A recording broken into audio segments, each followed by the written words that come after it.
Sean todos bienvenidos a Ríos de Vida, fluyendo en la gracia del Espíritu Santo. Sean todos bienvenidos a Ríos de Vida, fluyendo en la gracia del Espíritu Santo. Bendiciones, hermanos y hermanas de Ríos de Adoración, estudio de la Palabra de Dios. Dios les bendiga y les guarde grandemente a través del Espíritu Santo. En nuestra clase anterior estuvimos hablando acerca de la creación del hombre. En el capítulo 1 del libro del Génesis habíamos visto que no había nada y que la materia inorgánica comenzó a existir a partir de la nada. Decía allí que en el principio creó Dios los cielos y la tierra. El paso siguiente en la creación fue la materia orgánica, es decir, la creación de la vida. Y recordemos que en el capítulo 1, versículo 25 decía que que Dios creó los grandes monstruos marinos y después la vida animal. Dios nos ha dicho muy poco al respecto. Luego el hombre fue el paso siguiente de la creación y es donde nosotros vamos a introducir en este día lo que Dios nos ha dicho a través de ese proceso. No hay efectivamente una transición natural y la teoría de la evolución no puede llenar el vacío que nos lleva a la aparición del Homo sapiens sobre la tierra. La tierra queda pues preparada para la llegada del hombre. Y vamos a leer entonces hoy el segundo capítulo del libro del Génesis. En el nombre del Padre, del Hijo y del Espíritu Santo. Amén. Espíritu Santo, en este día te alabamos, te bendecimos y te glorificamos. Proclamamos tu grandeza, reconocemos tu poder. Te alabamos y te bendecimos, Señor, porque sabemos que estás con nosotros, que nos bendices con tu luz, que nos bendices, Señor, con tu gracia, con tu poder, que nos bendices, Señor, con tu misericordia. En ti estamos seguros, porque tú, Señor, eres la luz, eres el camino, eres la verdad, eres la paz. Ven, Espíritu Santo, llénanos en este día. Ven, Espíritu Santo, y transfórmanos en tu luz, en tu paz, en tu sabiduría. Ven, derrámate, Espíritu Santo. Obra en nuestros corazones, Espíritu Santo. Obra con tu poder, obra con tu transformación, obra Espíritu Santo, derrámate en nosotros para que podamos ver la gracia de Dios.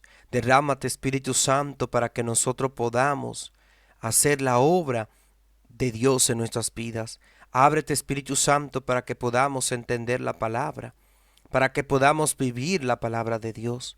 Oh Espíritu Santo de Dios, ayúdanos, guíanos, protégenos. Ilumínanos, Espíritu Santo.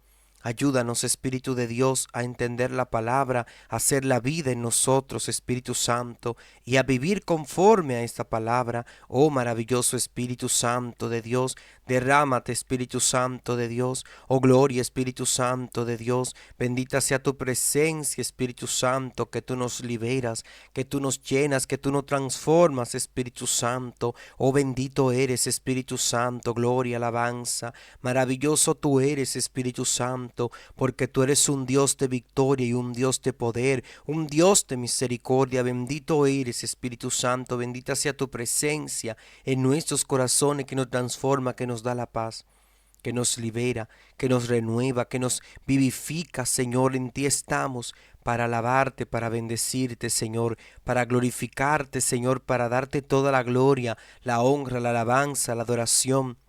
Bendito sea, Señor Jesús. Santo es tu nombre porque estás en nosotros. Gracias, Señor, en este día te damos, en el nombre del Padre, del Hijo y del Espíritu Santo. Amén. María, estrella de la evangelización, ruega por nosotros. Y bien, mis hermanos, vamos a leer el segundo libro, el segundo capítulo del libro del Génesis. El cielo y la tierra y todo lo que hay en ellos quedaron terminados. El séptimo día terminó Dios lo que había hecho y descansó. Entonces bendijo el séptimo día y lo declaró día sagrado, porque en ese día descansó de todo su trabajo de creación. Esta es la historia de la creación del cielo y de la tierra.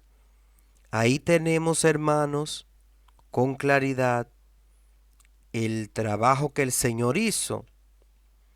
Ya finalmente quedó terminada su obra, su delimitación del trabajo. Dios el séptimo día terminó con todo, descansó, bendijo el último día, el séptimo día, y lo declaró como día sagrado. Finalizando esta parte, hermanos, iniciamos con el versículo 5 de este capítulo 2, que dice el hombre en el jardín del Edén. Aquí hay unas explicaciones sumamente importantes para poder entender. Claro que es importante que usted entienda que hay muchas versiones, hay muchos estudios, hay muchas ideas encontradas sobre la realidad del estudio.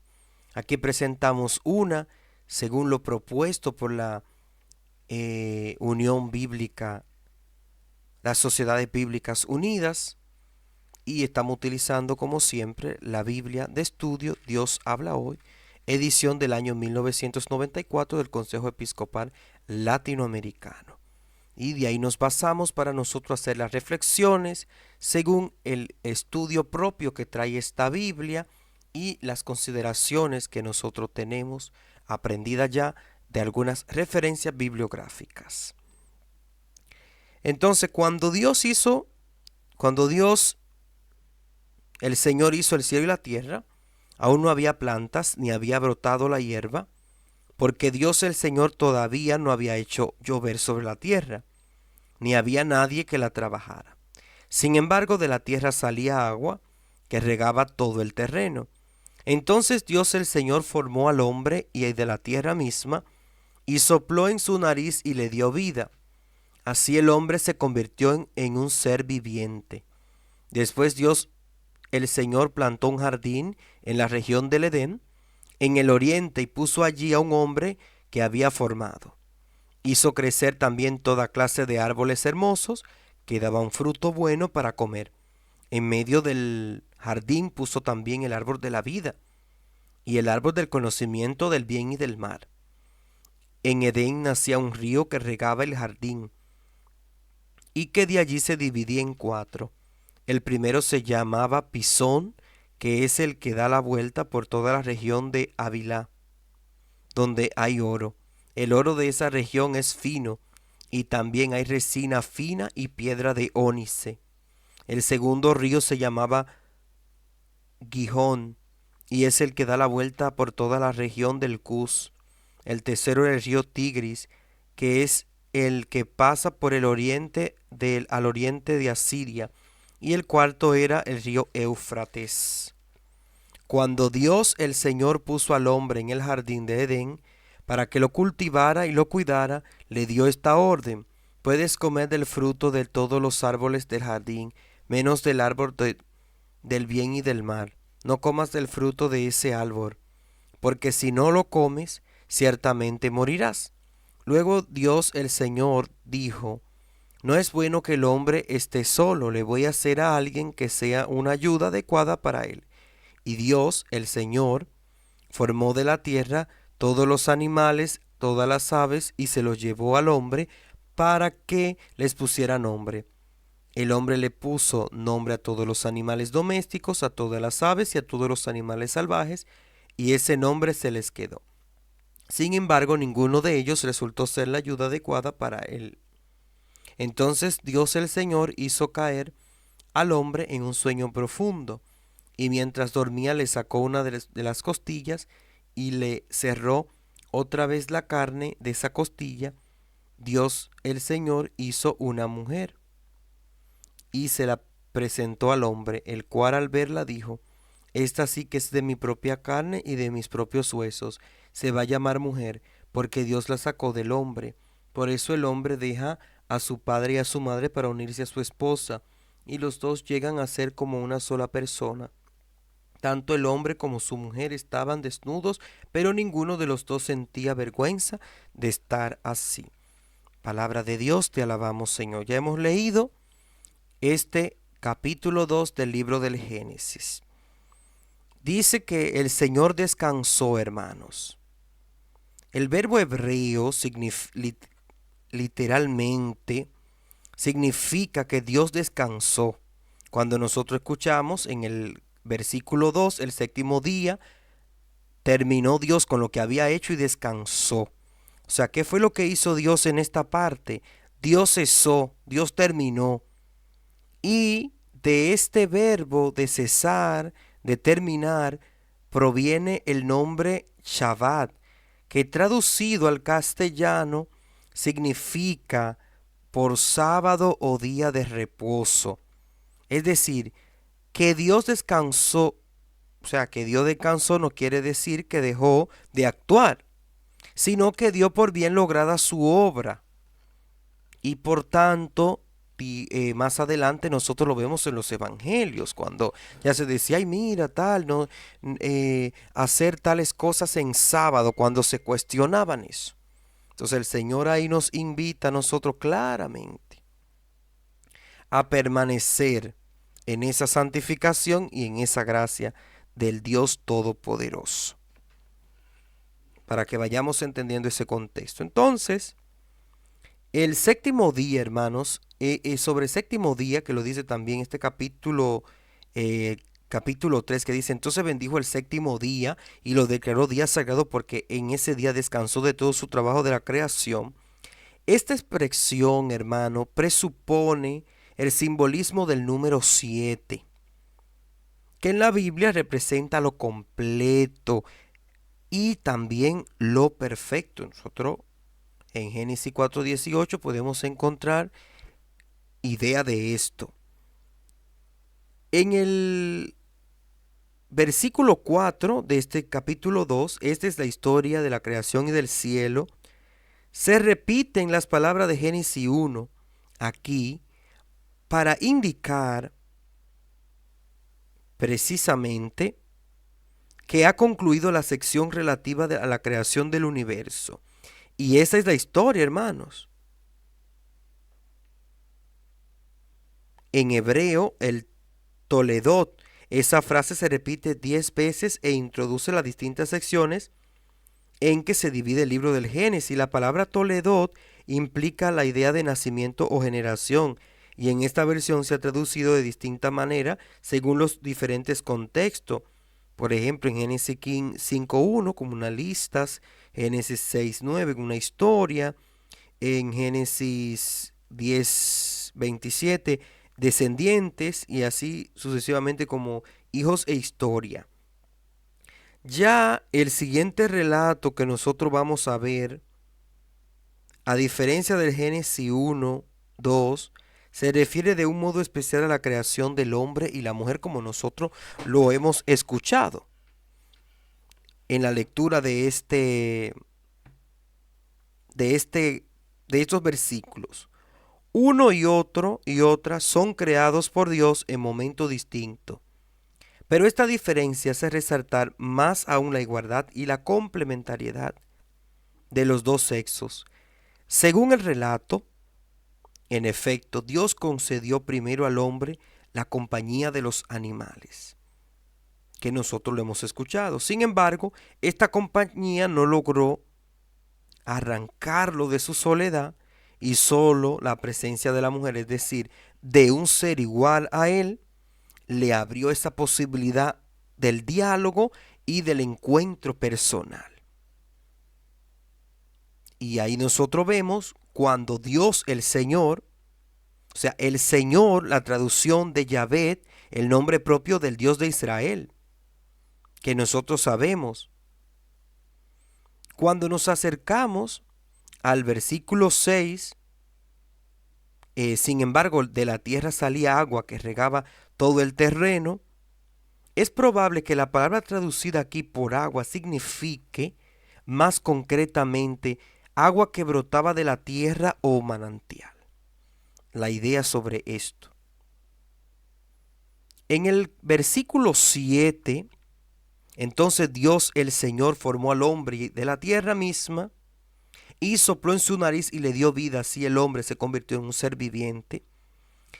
En el texto hebreo hace un juego de palabras entre los vocablos Adán, que significa hombre, y Adamá, que significa suelo o tierra cultivable. Así se destaca la estrecha vinculación que existe entre el hombre y la tierra.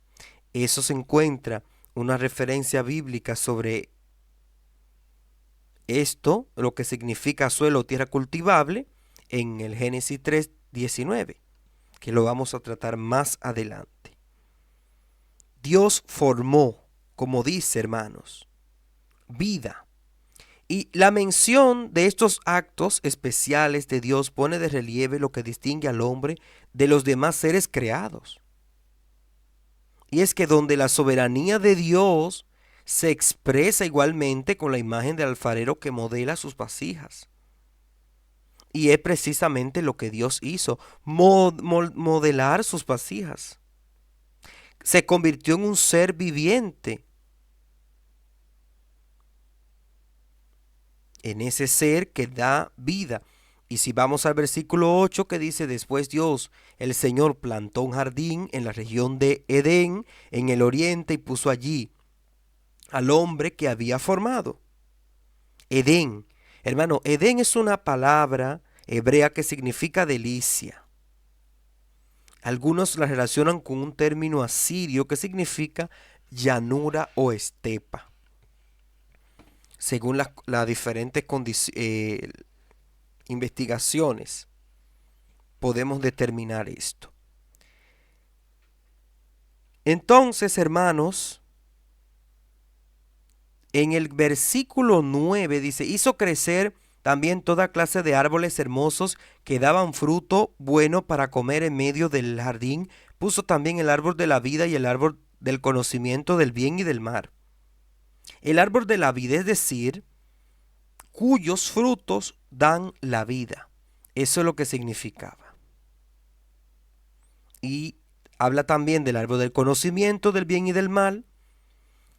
Para nosotros poder comprender esta expresión es conveniente tener en cuenta, en primer lugar, la costumbre hebrea de abarcar una totalidad, mencionando únicamente dos términos extremos y opuestos.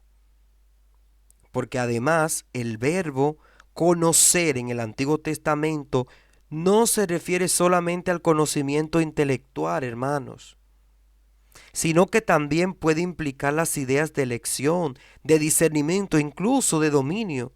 Por tanto, conocer el bien y el mal equivale a decidir por cuenta propia y con absoluta independencia qué es lo bueno y qué es lo malo. Es decir, a tener plena autonomía en el campo moral, a poder tener decisiones sobre qué es lo que corresponde y qué es lo que no corresponde. Si nos acercamos hasta los versículos 10, dice, en Edén nacía un río que regaba el jardín y que de allí se dividía en cuatro. El Tigris y el Éufrates, que son los dos grandes ríos de la Mesopotamia, que eran los llamados Pisón y Gihón, no han podido ser identificados todavía con certeza, según los estudios bíblicos. Aquí la palabra lo hace mención, el río Pisón, el río Gihón, pero no han podido ser identificados esos ríos aún en la actualidad. Habría que ver algunas investigaciones por ahí porque son unos temas un poco amplios. Estos son temas de mucha investigación, temas muy profundos que conllevan a veces una serie de reflexiones para nosotros poder entender. Entonces, cuando el Señor, en el versículo 15, cuando el Señor puso al hombre en el jardín del Edén para que lo cultivara y lo cuidara, aquí habla el trabajo, hermano, sobre el trabajo. El trabajo no se presenta como un castigo, sino como esa actividad que le permite al hombre cumplir con su responsabilidad, sobre todo en el mantenimiento y cumplir con el desarrollo del mundo y en la realización de sí mismo. Y es solamente a consecuencia del pecado, cuando el trabajo adquirió la característica de un esfuerzo penoso. Usted lo sabía, hermano. La idea del Señor era que existiera una perfecta armonía entre todas las cosas, entre todos los elementos de la creación. Pero cuando entró el pecado en el mundo, lamentablemente las fichas del juego cambiaron. Le dio esta orden: puedes comer del fruto de todos los árboles del jardín. Dice ahí, puedes comer de todos. Ese fue un mandato claro que el Señor le hizo. Claro, en versículo 18, luego Dios, claro, en el versículo 17, menos del árbol del bien y del mal, no comas del fruto de ese árbol, porque si comes ciertamente morirás. La advertencia del Señor: no comas del fruto de ese árbol. Ahí el Señor le impuso al hombre un precepto. Y Dios reconoce al hombre como responsable de sus actos. Y le dice: no hagas eso, porque si lo hace va a haber un problema. Pero al mismo tiempo afirma su soberanía sobre él y lo obliga a guardar los límites, a reconociendo que es hombre y no Dios, hermano. Por eso le da la orden y dice: yo soy el soberano, se hace sentir.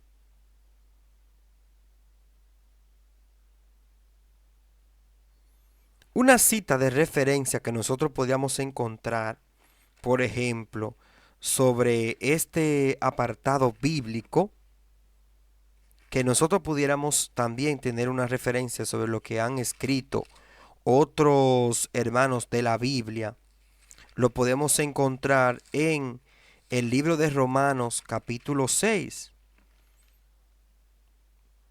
Libro de Romanos capítulo 6, versículo 23. Vamos a ver lo que nos dijo San Pablo aquí en su reflexión. El pago que da el pecado es la muerte, pero el don de Dios es vida eterna en unión con Cristo Jesús, nuestro Señor. ¿Cuál es la relación que existe con esto, hermano? Cuando entró el pecado, se rompió, se cruzó el límite que Dios tenía establecido para su gloria y honra.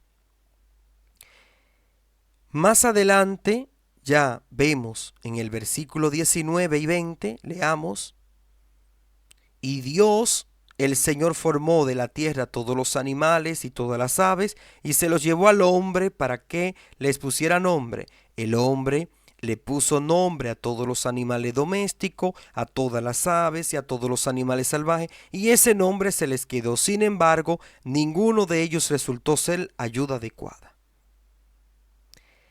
Para los antiguos semitas, el nombre no era algo meramente exterior, sino una parte constitutiva de la persona o cosa nombrada. Poner o cambiar un nombre era una forma, hermano, de actuar. O sea, una forma de afirmar la autoridad o el dominio. Y precisamente esto es lo que hacía, lo que hizo el hombre. Aquí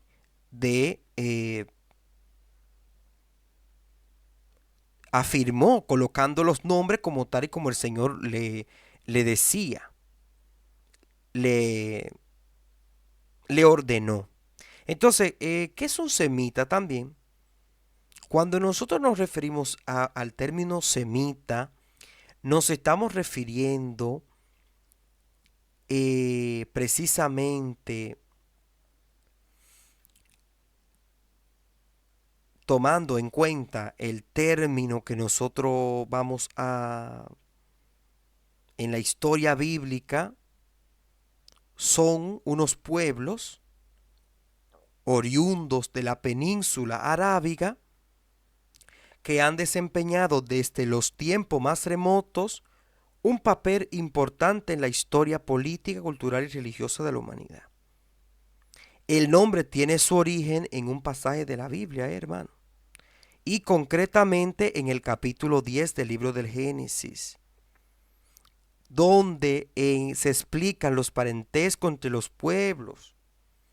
Y ahí se hace haciéndose derivar de antepasados comunes, así de Sem, que luego hablaremos de eso, descendientes de Aram, Asur, Eber, es decir, arameos, asirios y hebreos. De ahí surge lo que eran los semitas que hemos hecho mención. Definir, entonces, nombre semita, de ahí la adopción del nombre semita por los investigadores europeos para definir la rama de que pertenecen los arameos, asirios y hebreos,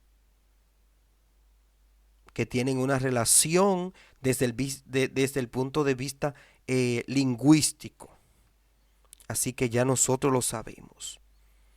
Entonces, hermanos, en hebreo dice más adelante, de esa costilla, Dios el Señor hizo una mujer y se la presentó al hombre, el cual al verla dijo, esta sí es que es de mi propia carne y de mis propios huesos, se va a llamar mujer, porque Dios la sacó del hombre. Por eso, el hombre deja a su padre y a su madre para unirse a su esposa y los dos llegan a ser como una sola persona. Tanto el hombre como una mujer estaban desnudos, pero ninguno de los dos sentía vergüenza de estar así. Aquí, hermanos, en hebreo, las palabras traducidas por hombre y mujer tienen un sonido muy parecido. Ese parecido, lo mismo que el relato de la formación de la mujer como la costilla sacada del hombre, quiere destacar, escucha, hermano, la unidad de naturaleza, la íntima afinidad entre ambos sexos y por tanto la igualdad esencial de derechos, hermanos.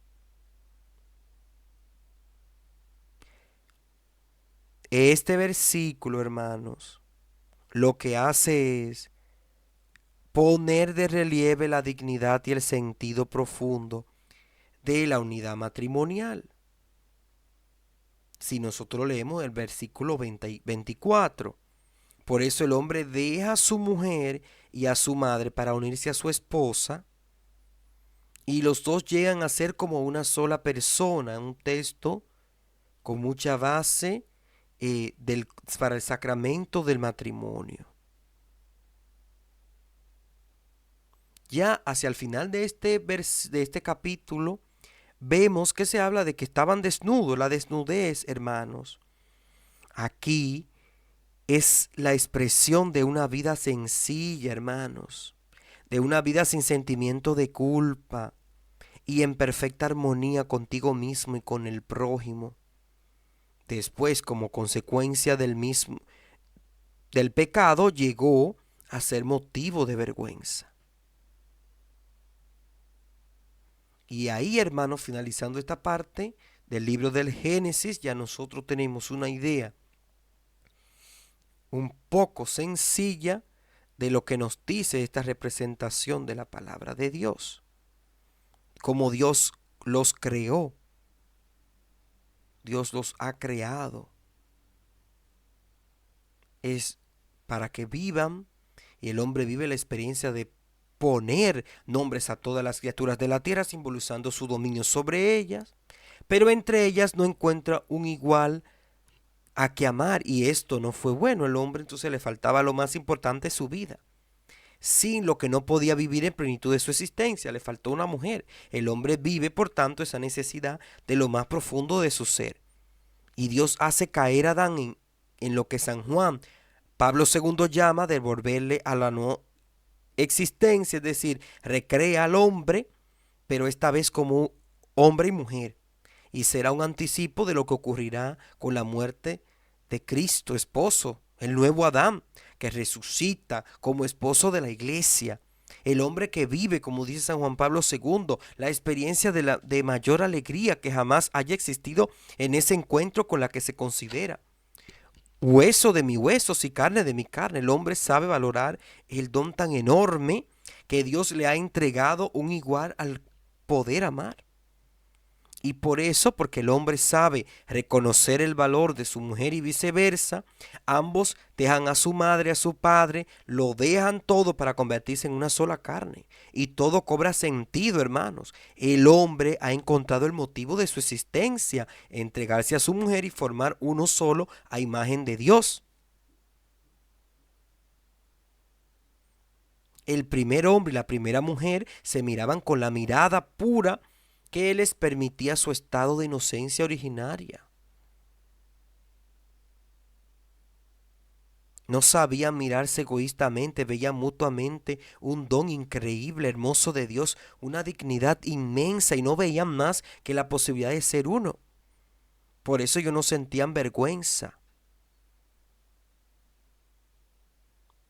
Entonces, hermanos, hoy contemplemos este capítulo 2, dando gracias a Dios y dando gloria a Él porque ha permitido que se originara ahí el matrimonio como un sacramento importante, ¿verdad? Para el hombre. En nuestro próximo capítulo estaremos abordando ya cuando Adán y Eva desobedecen a Dios. Es un capítulo un poco más extenso y ya luego vamos a ir entrando en materia poco a poco, viendo, hermanos, que hemos cambiado el horario de nuestros estudios bíblicos para poder unirnos a las noches de oración y de alabanza en nuestro canal. Así que el Señor les bendiga grandemente y decimos Shalom, Shalem, en el nombre del Padre, del Hijo y del Espíritu Santo. Amén.